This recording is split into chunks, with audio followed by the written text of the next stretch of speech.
Welcome to episode number 158 of the Brave Widow Show. Today I talk with Rachel Brown, the founder of Never Alone Widows. She shares her story of being widowed twice at a young age and all of the amazing things that her ministry is doing for widows across the United States. Before we dive into her story, guys, there are so many amazing and exciting things happening in Brave Widow. I brought on three brand new one-on-one coaching clients last week, and that means that my traditional one-on-one coaching is officially booked up. Now, I know I still have a few consults coming up over the next couple of weeks on the calendar, and so although I'm officially booked up on one-on-one coaching, I am still going to honor the people who did sign up for consults, and we're just going to figure it out. We're going to find a time, we're going to make it work if they end up signing up for coaching. But I am opening next Monday, July 14th, pre-enrollment for the Brave Widow Academy. I've been teasing this a little bit over the past few weeks, and I'm going to be spilling all the tea next week on the podcast about what to expect, what it is, what's included, and I'm just so excited. I cannot wait to share that with you. I have very thoughtfully and intentionally created the container, the program, the hands-on access and guidance and things that would have been a dream of mine to have when I was in my first couple of years of widowhood. So I think you guys are absolutely going to love it, and I can't wait to share that with you. Pre-enrollment will start on Monday, July 14th. We will officially kick off enrollment on July 28th, and the first meetup of the Brave Widow Academy will start on August 11th. Now, I'm doing pre-enrollment because I love to reward action takers. As a life coach, my goal is to help you make decisions, to help you take action, to help you get off the fence and stop waffling, stop wavering on whether or not you want to take action and actually do something different. During pre-enrollment, I'm going to be offering some bonuses and some amazing things that will not be available once full enrollment opens on July 28th. So you're going to have 2 whole weeks to jump in on the pre-enrollment bonuses, and those will disappear over time. The reason for that, again, I like to reward action takers. I like to reward loyalty. I like to reward people who are ready to commit and go all in on themselves. I have coaching clients I've been working with for a couple of years now, and we just continue to create new goals and things that people want to work on. And guess what? I honor the price and the rate that they signed up with me for a year ago or 2 years ago. Well, I've publicly raised my prices for one-on-one coaching as that becomes more and more in demand. I've not raised prices on my existing coaching clients. So, if you would like to lock in the best price possible, it's always advisable that you do that ASAP, that you sign up for things as they come up, because I like to reward people who take action, who do things differently, who decide to step forward and step into the commitment that they have for themselves. So stay tuned. Over the next few weeks, you're going to get more information on the Brave Widow Academy. And again, this is something I've been working on for a year, intentionally creating what will help widows and widowers be able to truly move forward and start creating a life that they love and that they actually look forward to again. So you'll get all the details over these next couple of weeks, and pre-enrollment starts Monday, July 14th. So mark it on your calendar. You do not want to miss out. The earlier you sign up, the better the bonuses are going to be. So that's all I'm saying for now. I also am having another public live event that is coming up on July 28th as we open up full official enrollment after the pre-enrollment phase. And this live event is called You Can't Go Back. Here's how to actually build a future you want. I spent 4 years trying to figure this out, but I'm going to teach it to you in 60 minutes. And of course, it's going to be a 90-minute live event because I love the conversation. I love to answer questions. I don't like people to feel rushed or feel like they left not having their questions answered or not getting what they wanted. So it's a 90-minute live webinar, but you'll learn it in less than 60 minutes. So to sign up for that, you can go to bravewidow.com. The sign up is right on the homepage. I made it as easy as possible. Pop in your name, email, hit register, done. You are going to be good to go. All right, let me introduce you to Rachel, and then we will dive into today's episode. Rachel Faulkner Brown never expected to be twice widowed by her mid-30s. At 23, she lost her first husband to an aneurysm. Tragedy struck again when her second husband, a U.S. Air Force pilot, died in a fighter jet accident, leaving Rachel a Gold Star widow raising two young children. Rather than remain distraught in grief and loneliness, Rachel transformed her unimaginable losses into Never Alone Widows, the largest Christian ministry in the U.S. dedicated to helping widows find community, comfort, and purpose through healing. In her book, Widow's Might, Rachel shares heartfelt stories from her own journey alongside nearly 200 other widows, aiming to strengthen your connection with God and His goodness. You can find all of the links to Rachel and Never Alone Widows in the show notes. All right, let's dive in. Welcome to the Brave Widow Show, where we help widows find hope, heal their heart, and dream again for the future. I'm your host, Emily Tanner. After losing my husband of 20 years, I didn't know how I could ever experience true joy and excitement again for the future.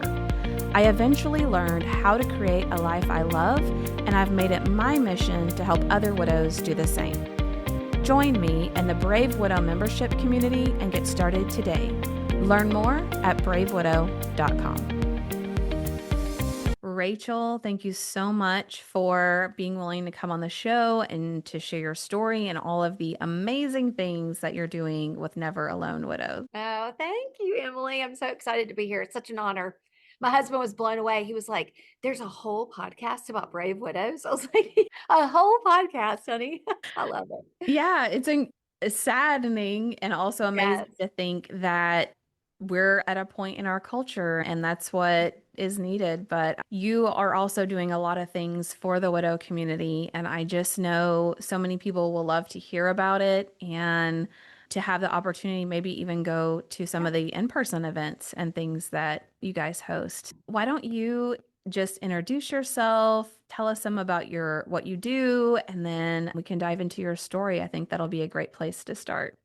Yeah, absolutely. So my life has been not what anyone would think it would be. That's none of our stories. No one decides to be a widow, right? So it was decided for us. And so I think at the end of the day, I was just determined really to reach my hand back and say to another younger widow who was like me, I just want to help you. I want to help you do what I didn't do well. That was really the essential reason I started the ministry. And I was running another ministry. It was a story ministry called Be Still. It's still going. And we were doing monthly events of women sharing their stories. And out of that, I was like, we should just do some outreach. And why don't we have invite widows from all over the country? And I had three quasi influencer friends who were like, "We'll invite the people." I was like, "I'll raise the money, you invite the people." And 20 women signed up in like 3 or 4 days. I raised the money in 36 hours. And I was like, wow, okay, this was easy. And We just gave them the most amazing gifts, and I had all these people helping, and we had a private chef come in and do dinner. So it was really lavish. It was so nice. And I was like, I want to come to this. So we had lunch at the Swan House, and then we got pedicures and had foot massages. It was so amazing. Like it was what you don't have time or take time to do for yourself. And then we did a whole day of teaching. We had a therapist come in and we prayed for them. And after that was over, we all looked at each other in the kitchen as we were cleaning up. We were just like, oh my gosh, what just happened? That was amazing. And here we are, 38 retreats later, 4 conferences. We have 70 local groups across the country, starting one in Canada soon. We've got an online group with women from 3 countries. I'm like, look at God. It's Mm. certainly not me. Emily, I can 100% tell you if it was left up to me, none of that would have happened. But God, He is on a mission to take care of His widows. And He is inviting a lot of us into the story. And you can say yes or you can pass and do something else. Obviously, there's a million ways that we can influence the kingdom, but this is just the way He invited me into the story. And He's doing the work because I am just watching. We talked before we started. Does anybody really know what they're doing? And I don't think we do. We're just all taking one more step with a path that for me is really clear. Taking care of orphans and widows is just the mandate. There are very few things that Jesus was more explicit about. And He's passionate about His widows because I think He knows our stories hold so much weight for the gospel if we Mm. take Yeah. Yeah, that's a great point, and I think a message so many people need to hear when they feel like, God, you could have saved my husband. You it. could have prevented me from being in this situation. Have you forgotten about me? And I know in your book, you talk about embracing both, embracing like the and of life, which is my sorrow and my joy and all of the things together. That's one of the things I love so much about what you talk about is that God hasn't forgotten you. You are very special to Him, and you can still have a plan and a purpose. But so many widows have forgotten that or lost hope that's still possible for them. And I think the reality is life is hard. We just have a different kind of hard. Life, I hate to say it, but there's this phrase, it's called embrace the suck. And it really is. I mean, sometimes you just have to embrace, like, hey, this is my story. It's hard.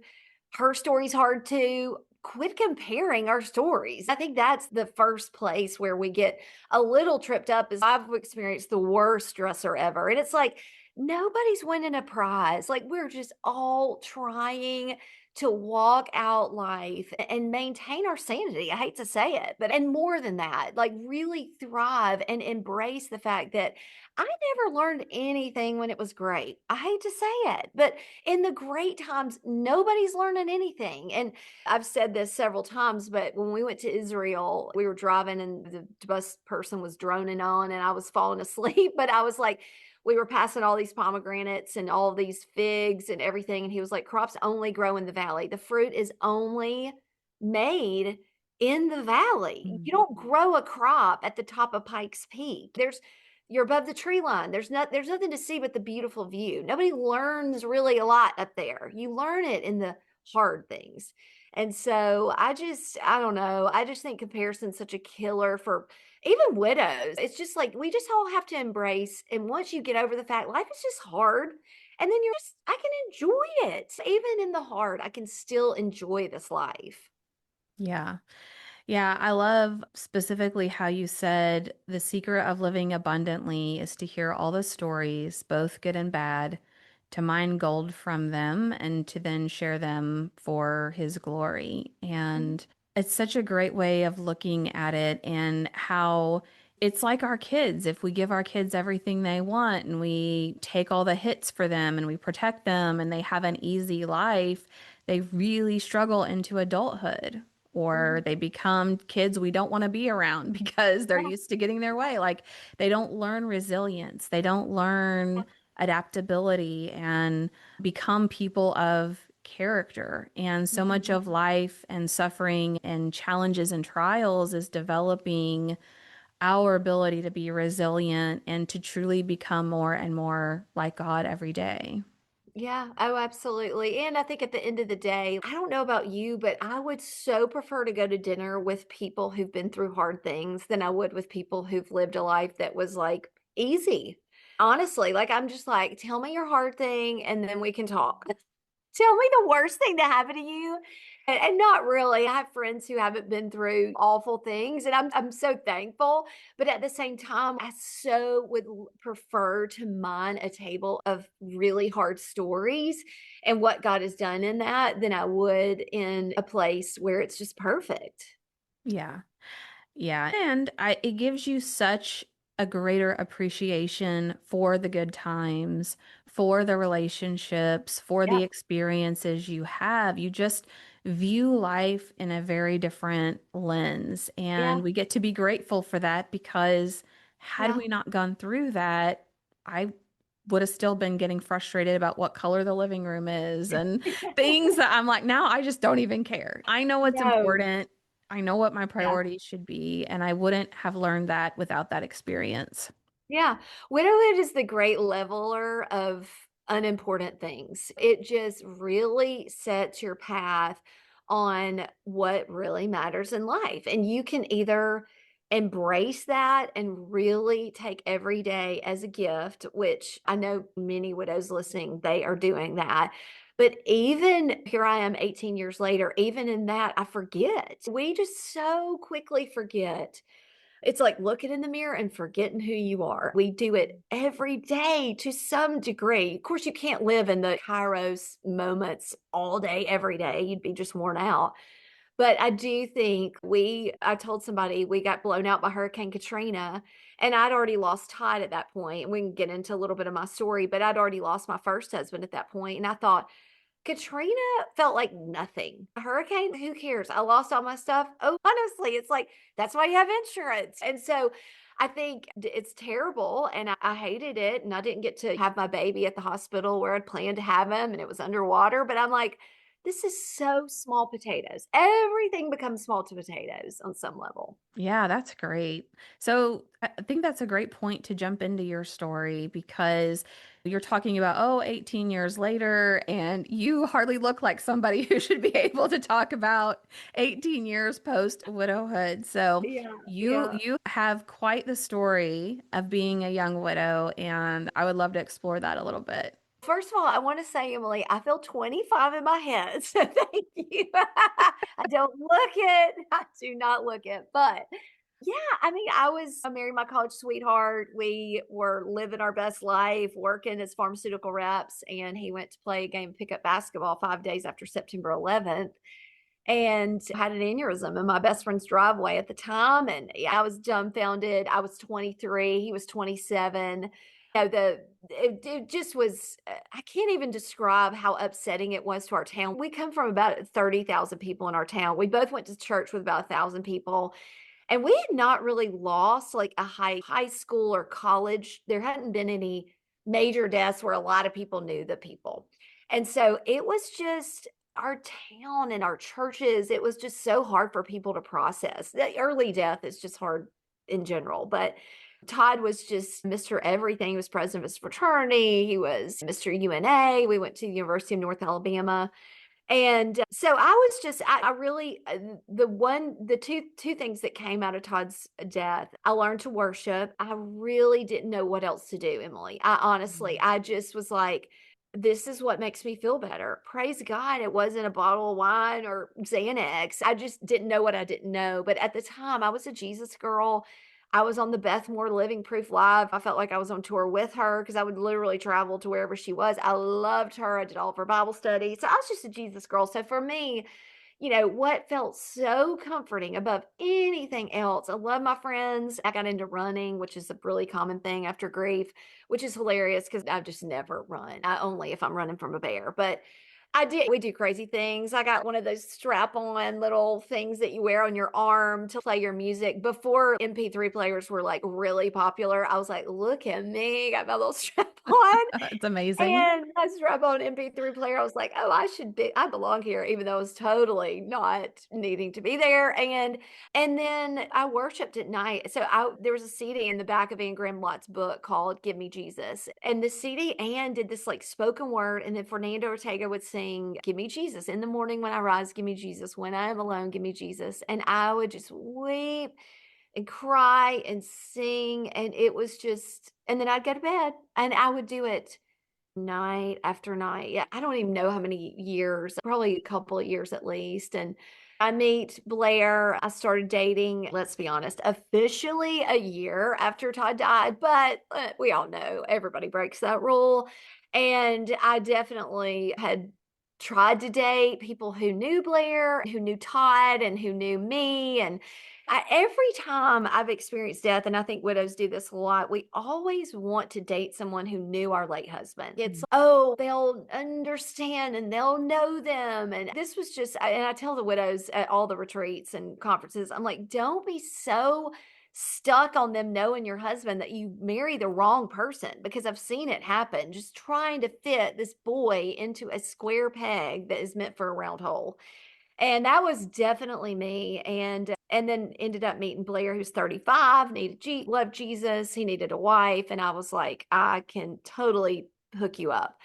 And we got married, he wore a flight suit, he was total stud. He flew fighters in the Air Force. It was just Top Gun had come out 10 or 15 years before this, but oh my gosh, I was just totally all in, and he was funny and fun, and we had this amazing life. And then Hurricane Katrina came. I got blown out. I was pregnant with our first child. He went to Afghanistan, came home. We had our second baby, Campbell, and he went to fly in 2008 on just a beautiful day. And there was a cable in the wing that broke, and he and his student pilot were killed instantly. And I was left widowed at 31 again. I was dumbfounded is Gosh, I was dumbfounded the first time. It was shocking the second time because we had joked, "You will never die in the jet. You're so much more likely to die in your Mustang." All those are true things. And I genuinely thought that I had just done the hard thing for Jesus. I was Mm. like, Rachel's kind of going to get a pass for the rest of my life because I have been your banner waver. I'm like showing everybody what hope looks like. I'm your First Thessalonians 4 girl. Look at this. Look at me, God. Didn't I do a good job? And I was performing for Jesus my whole entire life. I didn't know there was another way. I just thought I performed for my parents. So my parents are the closest thing to what God is, I think, in my little young head. And so I just performed for God. And aren't you proud of me? And he's just not like that. I was just telling somebody today, I was like, gosh, it's so hard for me to think about doing that now because he is wanting to give us more of himself every day and not inviting us to try and do things to become more like him. Like I'm giving you everything that I am. And the work is resting in what I've done. And I did not know that was like a thing. And so you can imagine just this little performer in me for God. And I'm starting a Bible study 2 weeks after Blair dies. I was just a mess. No, if your friend is out there doing that, please just stop her. I wish my friends had said, "Hey, is this the right time to be starting a Bible study?" It Mm. wasn't. It never will be. As amazing as you are and spiritual as you are, it's just not like you need to grieve. And I was panicked that I did not know the 66 books of the Bible well enough to teach my children now that Blair was gone. That was genuinely my thought process, which is just absolutely psychotic as I sit here and say it out loud. But at the time, I think everybody was like, "Oh, look at her. Yay, Jesus." God, just broken. 'Cause here's the deal. We were all performing for God. I was in a church Mm. where we didn't know there was any other way. I didn't understand the gospel. I didn't know who I was. I was a servant. I was a sinner. I identified with servant and sinner more than I ever did daughter of a king. That was just like daughter, nobody had even heard that 18 years ago. Daughter of a king, maybe like in a CC Winans song or something, but nobody like no one was like talking like that. And I was just like chief of all, servanting my little heart out. Whatever God asked me to do, I would do it. And but from a place of just total deprivation, I didn't have anything to give away. I was just trying to learn stuff. And so fortunately, God just interrupted my life, and we can talk more about that. But I'm sure you have another question. No, this is great. I'm just trying to wrap my mind around, and I'm sure people listening or Yeah. watching will be as well. 31 years old, children, your second husband has died, and just being like, what is going on? Yeah, yeah. I knew, but I think that's the weirdo thing about me is that I knew there was a bigger something going on. And I really genuinely, and I think most widows do this. I think we all think it's for his funeral. Like his people are going to meet Jesus at his funeral. And that was the 1000% what I thought. I was just like, oh, this is going to be amazing. And we have to present the gospel. And we were those people. Like that was the focus of the funeral was the gospel. And yes, of course, remembering Blair, but I'm like, Blair's living his best life. Like these people got to be here. So we got to tell them about, I mean, I think that's the thing. It was all so good, but yet just a little bit off. And that's the thing about Christianity is like you live your life just 1 degree off of what the gospel was really intended. For me, it was like doing things for Jesus. Jesus plus me equaled sanctification. And it wasn't about me. That's the thing. The gospel's not about us. And so I get so passionate about this because I just don't want another widow to perform her way through widowhood, which is what I did till I like had this total implosion in Kroger and I screamed, which I don't get angry. I don't get angry. I get passive aggressive, but I'm not an angry person. I am angry, but you just would You're performing. it's like this awful version of it. And so my one of the girls who works with me, Rebecca, her husband spoke at Blair's funeral, and she watches me have this come apart on this woman in Kroger, and I'm yelling at her because she pokes me in that very thing she said to me, "You're going to get cancer from that microwave popcorn." And she's on a scooter with a oxygen tank and Rebecca's watching the whole thing and I just unleash on this woman and Rebecca's like, "You oh my gosh, we have a problem, Houston." And I was just like, "What?" It was her. Like she is wrong and Rebecca's, "No ma'am." Like nobody reacts like that. Like you could have just said, "Oh man, thank you so much." And she poked at the very thing, which was that I was going to die and leave my children orphaned, which either had two things. I think widows have two things. You're either afraid you're going to leave your children orphaned if you have kids. And the other thing is, I'm going to run out of money. And those are the two Achilles heels of widowhood, in my opinion. And those two things are speaking to the very thing that I was speaking of, which is your identity. Because if you believe that he's the provider and not Blue Cross Blue Shield and not United Healthcare, because we have providers, right? And if I have insurance, I'm going to be good as a widow. But we have a provider. And that provider, if you don't know how he provides and you don't know what he provided in your inheritance as a daughter of a king, you will live in that fear the rest of your life. And then the other thing is, if you know you're dead, so this is the other thing about the new covenant, like if we are trying to put lipstick on our pigs, which most of us are trying to do, we're trying to make ourselves look good for God instead of just killing off the pig and saying, "Oh my gosh, I am a completely new creation." That's what it says in the word, in the new covenant. You are a new creation. Old Rachel died. That Rachel at Kroger, she died, but I was trying to put the lipstick on the pig. And once I killed off old Rachel, in my mind, I was just like, "Oh my gosh, I am a new creation who gets to receive from God. I don't have to work for him. I am not a servant in his kingdom anymore. I'm a daughter who gets to live in the house." And once that shift, those two shifts happen, I think widows get to live very differently. Wow, that's so good. That's such a great way of thinking about it and being able to be in a mindset of I can receive, I can live in abundance, not I have to live in fear and deprivation and lack. Afraid of dying. Yeah. So how did you get there? So here you are in Losing my Kroger mind in going off on this Kroger. poor lady. A beautiful story. Yes, I ended up my friend Rebecca, she was like, "You've got to go to therapy." She was like, "I don't we didn't know what else to do, right? You just go to that's what everybody does. Go to therapy, go to grief share." I was like, "No, I'm not going to grief share. That's awful. I don't want to sit around with a bunch of sad people because I really wasn't that sad." This is the thing about not feeling and being emotionally unhealthy is you're just not sad. You're just like, "I'm going to wake up and I'm going to do my life and I'm going to raise these kids and we're going to make it and Jesus is going to be with us." And that was exactly what I did. I didn't struggle with depression. Some people do. I was just the busy girl. My drug was busyness. And I think you either go one way, you either fall into depression or you fall into busyness. I think they're really two categories of widows.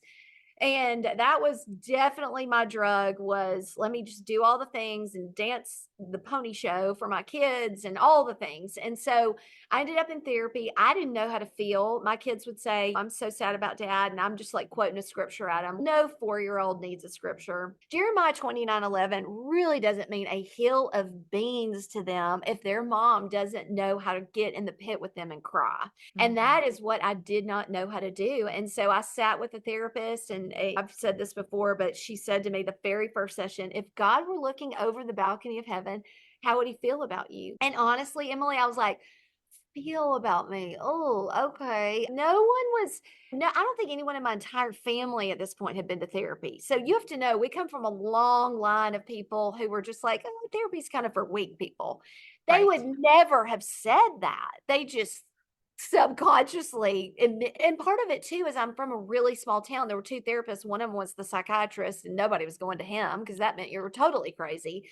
And that it's I'm almost 50. It's a different world now. 20 years ago, people weren't as quick to talk about their therapist. It was a little bit like, yeah, I might have gone to one of those. It's kind of like getting waxed. You don't really talk about that, right? I guess some people do. But anyway, so at the end of the day, I sat with her for 2 years. I understood at the end of that, I did a Bible study. I met the Holy Spirit. I understand. I met free people. I thought I knew free people, but I did not know free people. There, everybody had a secret, but in this group of people in this community, no one had a secret. And I was like embarrassed for them. I was like, "Y'all, we just really don't need to talk about that." There are just certain things that need to stay in the family vault. But they didn't even have family vaults. They were telling all the worst things that they had done. And it was for the glory of God. And I'd never seen someone be vulnerable and tell the hardest parts of their story and be so open and honest about it because I didn't know people who didn't have shame. That was part of it. I was not in a community where shame was like, it just didn't happen. Anyway, we all had shame, but nobody admitted it. We were just keeping secrets and living small. Everybody lives, you live small with shame because it keeps you small. It keeps this damper. I read the book. One of the suggestions that my therapist had was to read the book Envy by Bob Sorge. And of course, I was so offended that she wanted me to read the book Envy because she saw that how she saw this deep seated envy in me for people who had husbands. Mm. And it wasn't like I was ever saying that. It was this subconscious place of I'm lacking. My kids are lacking, my future's lacking, and if you think that, it's a self-fulfilling prophecy. And so I sat with her, did a lot of inner healing, understood the gospel. I didn't know what the gospel meant. I didn't realize I was a daughter of a king. I didn't know my identity. I didn't know spiritual warfare was real. And then I met the Holy Spirit. And so all of those, it was like this 6 to 8 month period of just unbelievable supernatural acceleration in the spirit.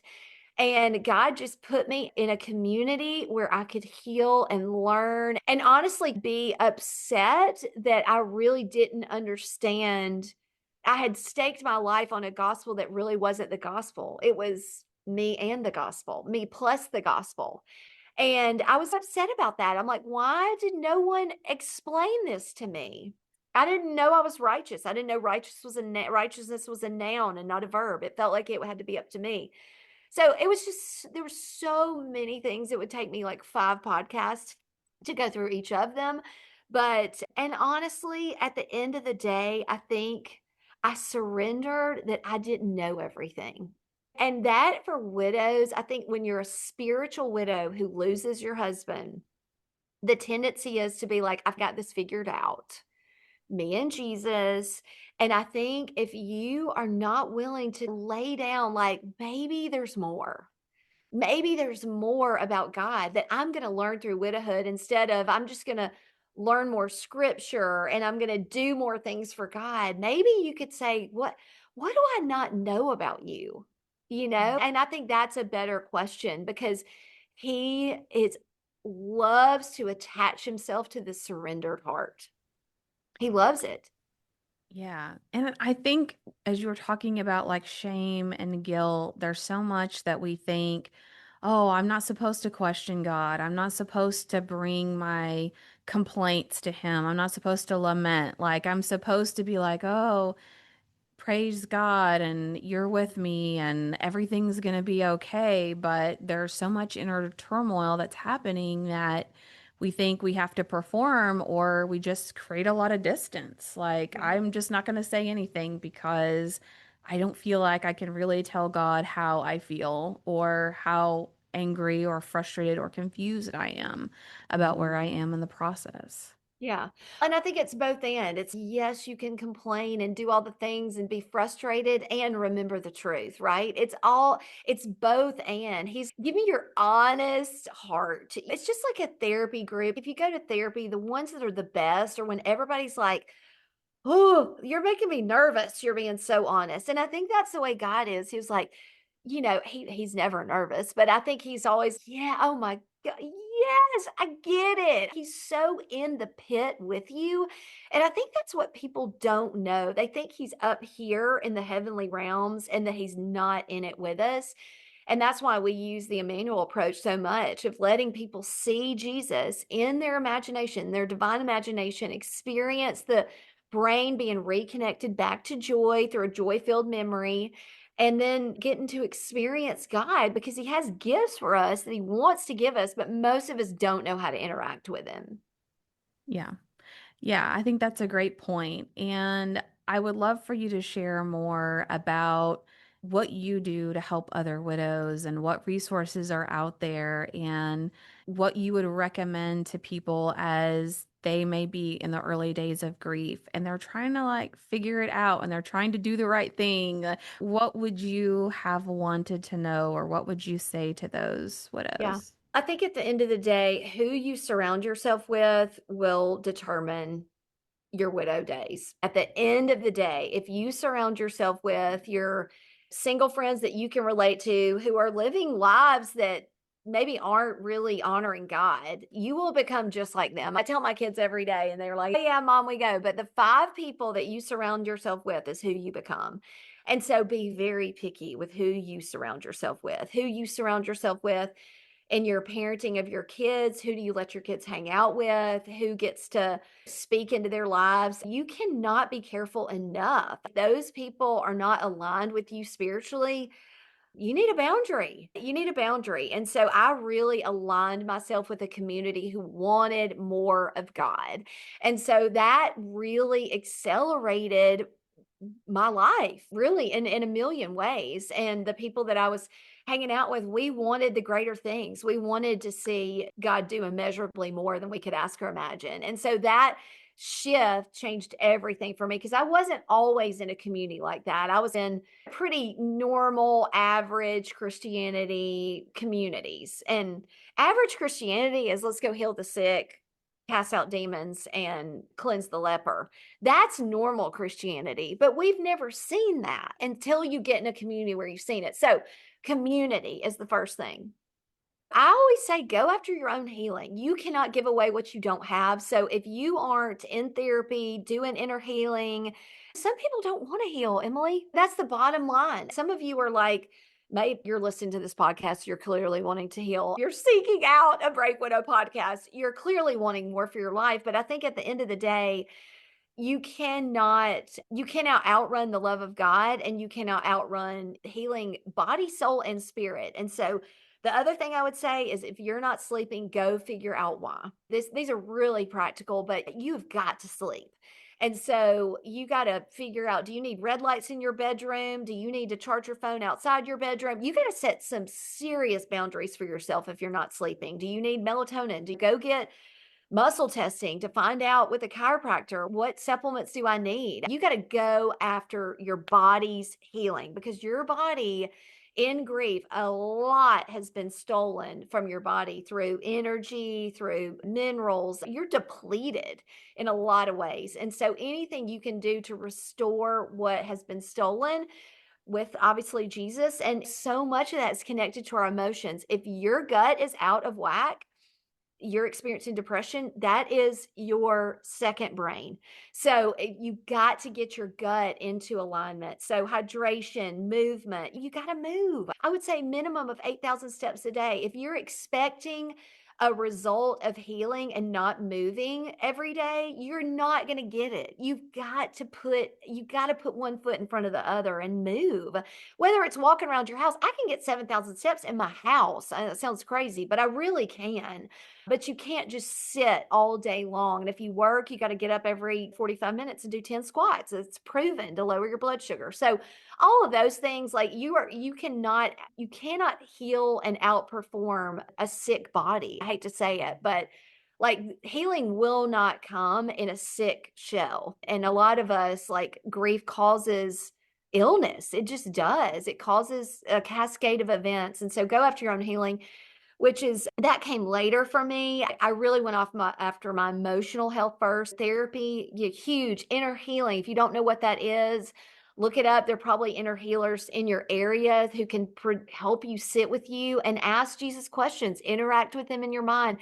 Go back into your childhood. 0 to 18 has impacted your grief and your widowhood. So, what happened in your life from 0 to 18 or 21, abuse, abortion, your parents' divorce, all of that is impacting your grief. And you may not be connecting those dots. And so I had to connect those dots. I was abused as a young child. I had no idea that was making me scream at that woman in Kroger, but it was making my marriage hard before Blair died.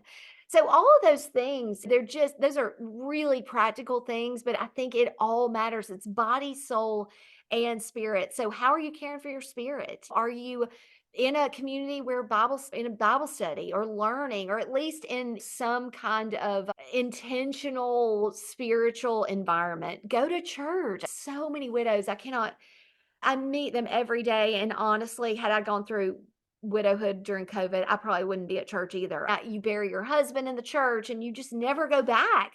But I'm telling you, that body of believers, it does something to your soul.